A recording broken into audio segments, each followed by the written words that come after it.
Hello, welcome to another episode of Global Pools Rethink the Future. So, in today's podcast, I want to talk about eschatology, the end times, and just kind of riff on that because I think maybe, with the way of the world is at the moment, it's kind of just a fun topic to kind of talk about. So, that's really what we're going to cover off today. It's something just we're not going to really cover it off. We're just going to yarn about it. But if anybody is not really familiar with what eschatology is, it's just like a branch of, say, theology. So primarily, there's lots of eschatologies. There's Christian, Jewish, Muslim. There's even Hindu and Buddhist, and even some of the ancient kind of religions from the Middle East as well.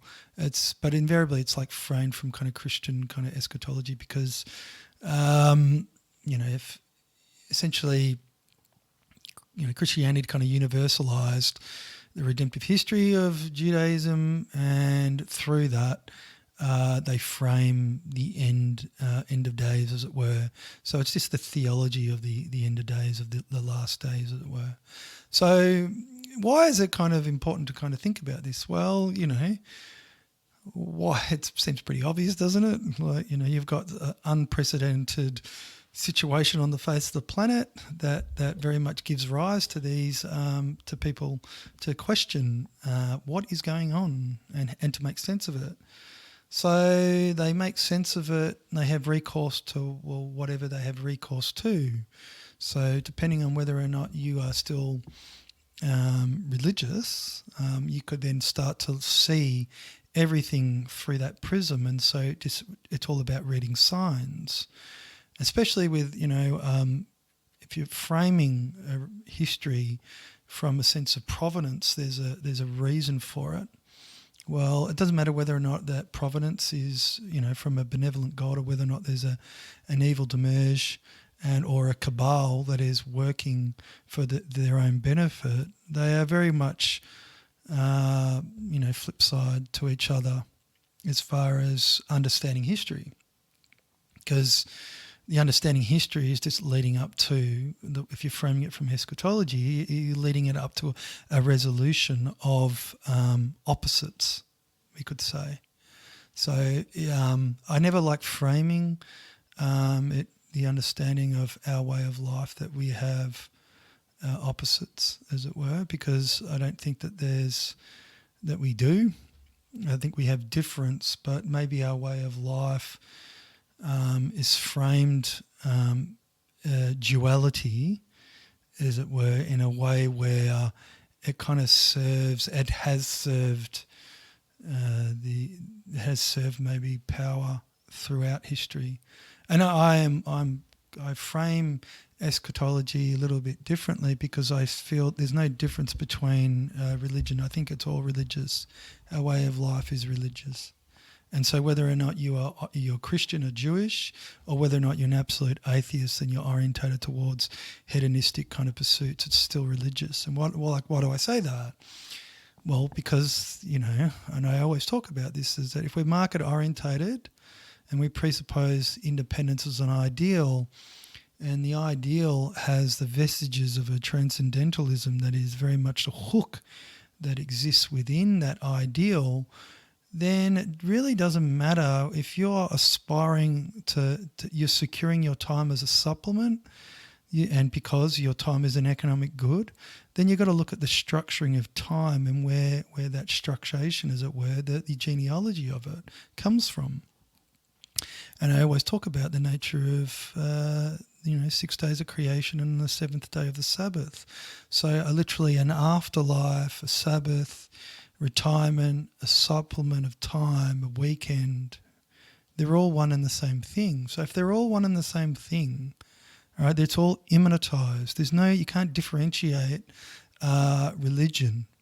You can't say that, the separation of church and state does not separate the life that's given in context of that separation, especially when the structuring of time is such that it persists irrespective of the aspiration. If you're orientated towards, a heavenly reward, as it were. Well, it's no different. It's different. It's maybe different, but it's only slight. It's only by a matter of degrees that difference compared to a person that's just looking at heaven on earth, as far as the ideal that they're securing for themselves as a lifestyle vision, as it were. It's what you're mediated with. So the nature of trying to say that they're somehow kind of qualitatively different, they're really not that much different when you're looking at it, when you're immanentizing the way how you're structuring time and you're a means towards the end and the credit that you're securing. Credit here is a critical thing, because you're either securing credit as far as money, and then it has the transcendental atemporal kind of thing that works through it, or you literally are looking at the way how you can give yourself credit to secure the atemporal aspiration that you have for yourself for your end of life, to be basically taken up in and to experience your heavenly reward for you living on earth.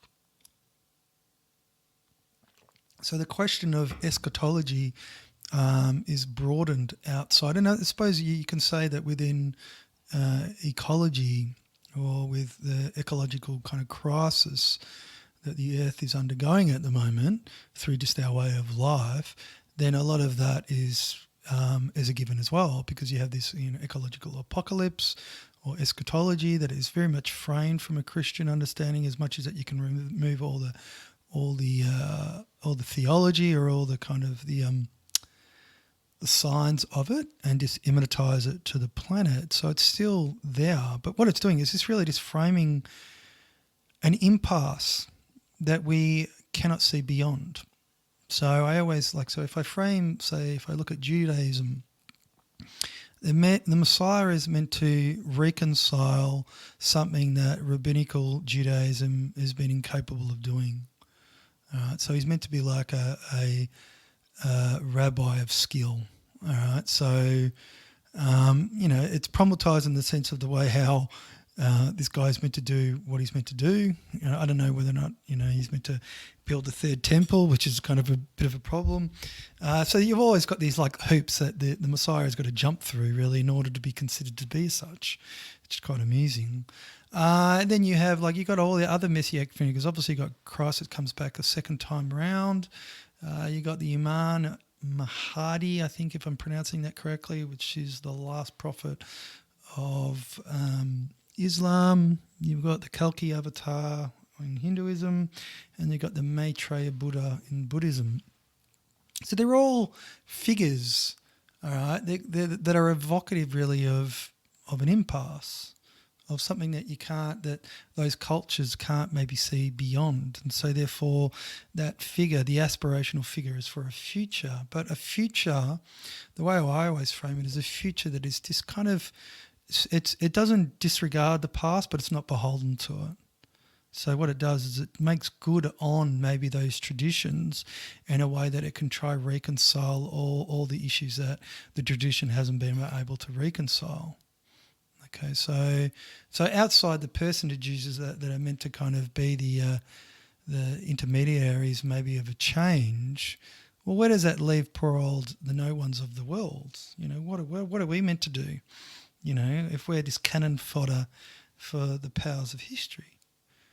And I think this is the way I always frame, when you're looking, because if you get beholden to, say, a narrative, let's look at a narrative now.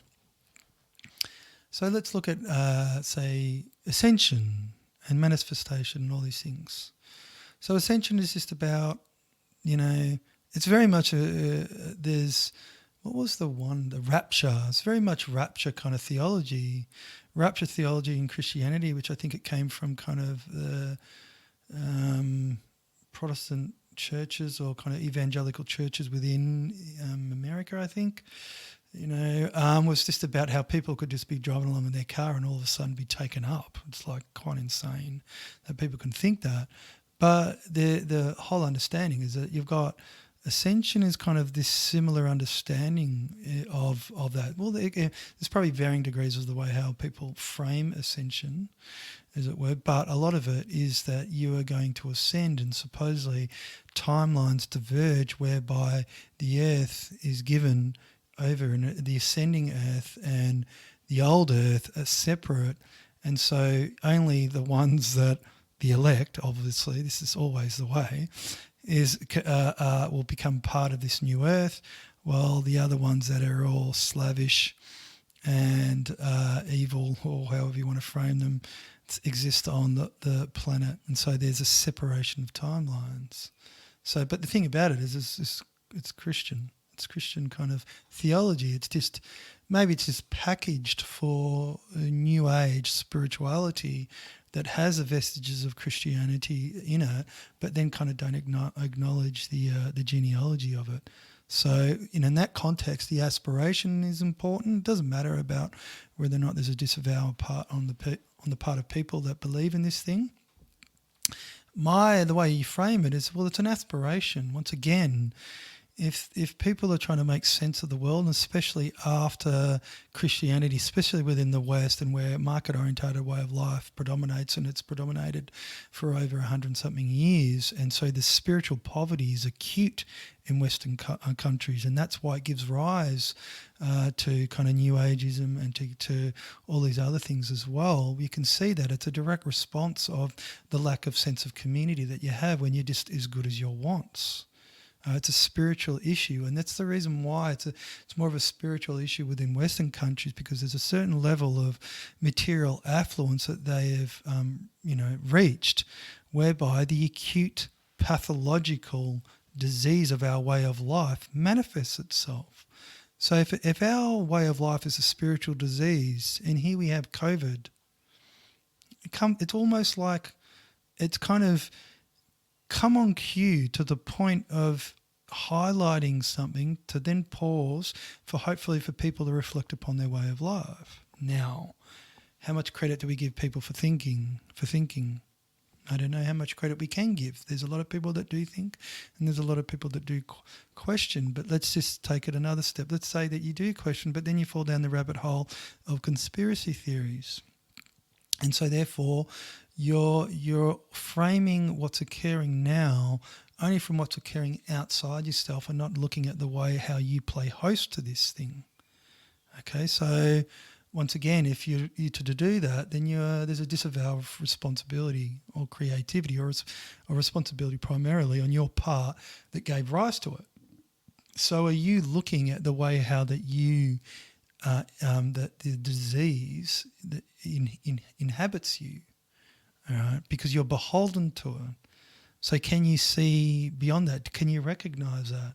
So once again, if people are orientated towards, so let's say, I always frame it about unavowed utopianism. So you could be, and this is why there's no differentiation between spiritual aspiration and a person that's resolving upon wealth. A person could be orientated towards just securing lifestyle as far as their little private Eden goes, okay? So literally are securing the eternal Sabbath on earth. Okay, so that's what they're focusing on. So it's an unavowed utopianism. Now, if you are not a person that's like looking at your spiritual development, but your spiritual development is about cultivating what? What is it? What are you cultivating when you're looking at improving yourself? How is that demonstrated? Relationally, let's say, if it's not demonstrated relationally, and I'm not just talking about the way how you don't get triggered or the way how that you become stoic in accepting things in your life, but the way how you potentialize what you have learned as far as a spiritual practice goes outside your own life. So this is one thing. But when people think that they live a spiritual life, they think that they've eluded the issues of our way of life.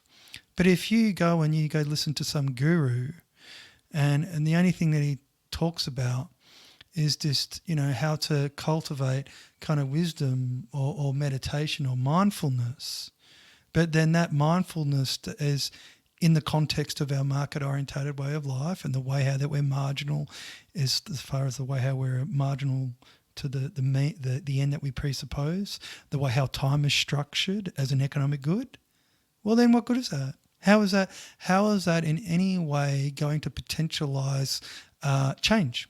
That you, when you're going and listening to one of these people, that ultimately what you're orientated towards change, but it's circumscribed to your life, is what I'm saying.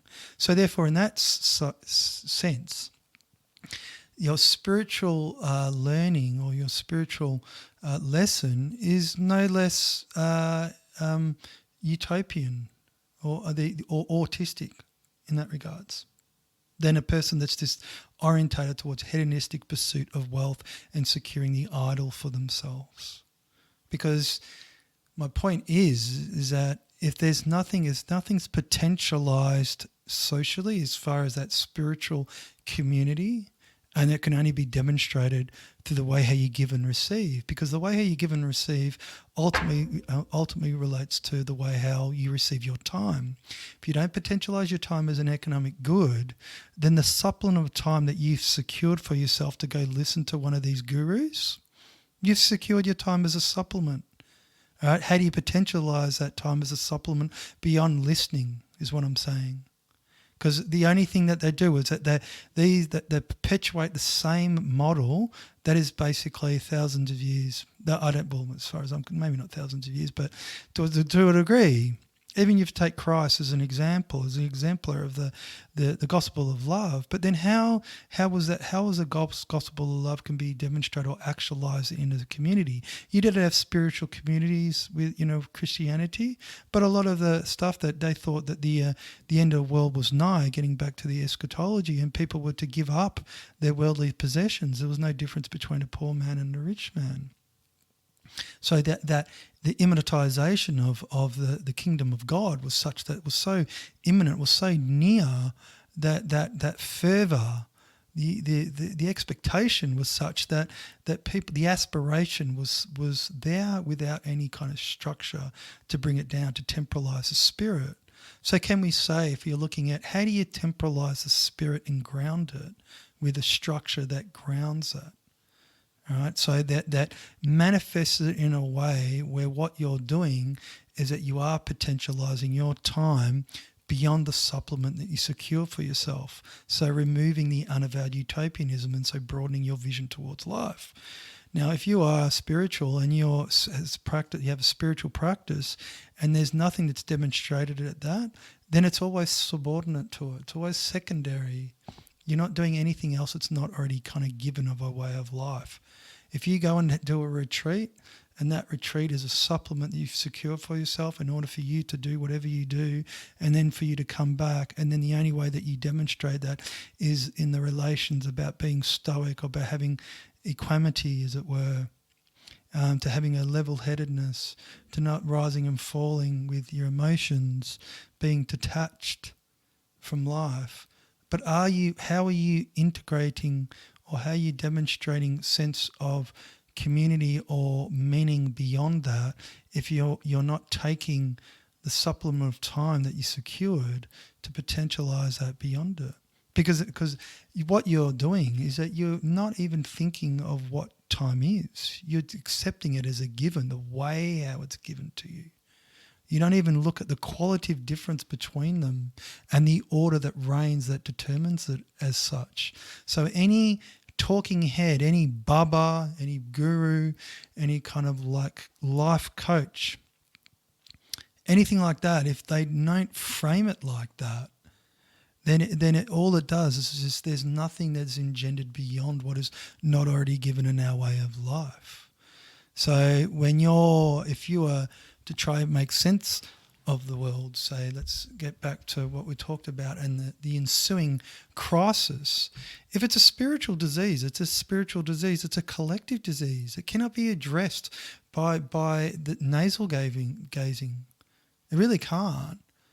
The only way that it can be addressed is really by questioning our way of life that we share with other people, because we're beholden to that way of life. So like I said, having a supplement of time, but not considering the nature of the time and the time how you receive it as, and understanding what's at play when you receive it in that manner, is critical, because then what you're doing, you're questioning a way of life that you share. So if you're questioning your way of life whereby you share that way of life with other people and you're making sense of that way of life, there's a commonality. There's the start of a sense of community and to take all the spiritual work that you've done and maybe to put it into practice. Because to put it into practice literally means that. It means to give and receive in a different way, because you receive yourself qualitatively differently as determined by the way how you give and you help, the way how you receive.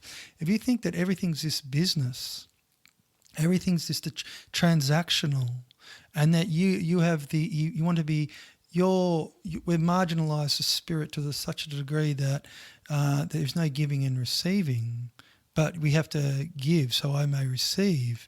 Then you're the temple, the kingdom of God, as it were. Let's use Christ's words.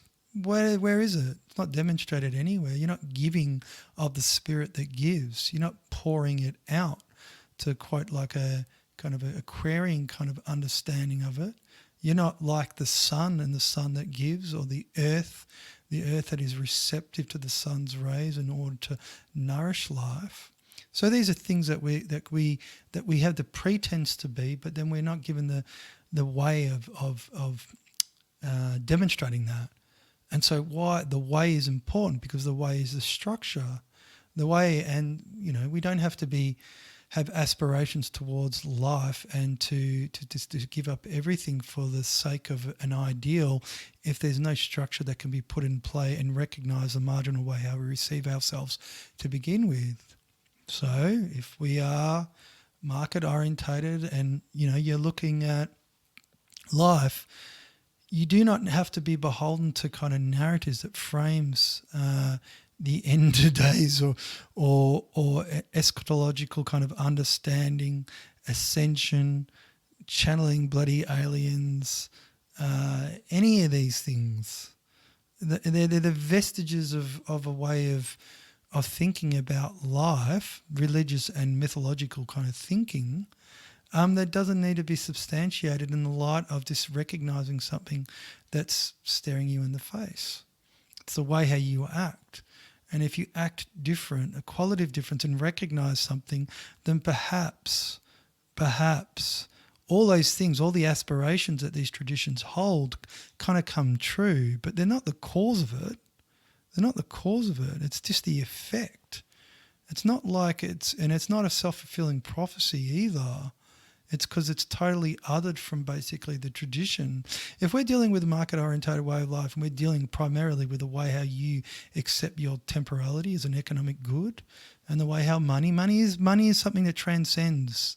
All right, whether or not seashells I always say seashells, the Polynesians, or actually gold coins or silver or whatever it is. All right, that's the thing. It's pan-cultural. So the issue here is not beholden to one, kind of cultural kind of structure, as it were. It's a pan-cultural invariant as far as the convention goes, which highlights the nature of the fear of the other, and feeling that you don't share anything whereby you can give. So how do we potentialise sharing? What do we share now?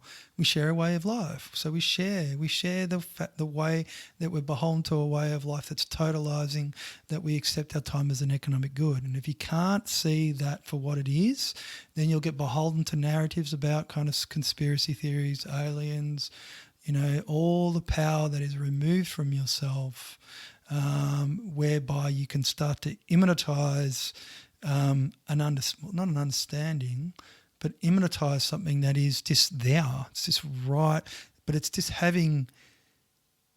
seeing it for what it is, maybe. I mean, I don't know.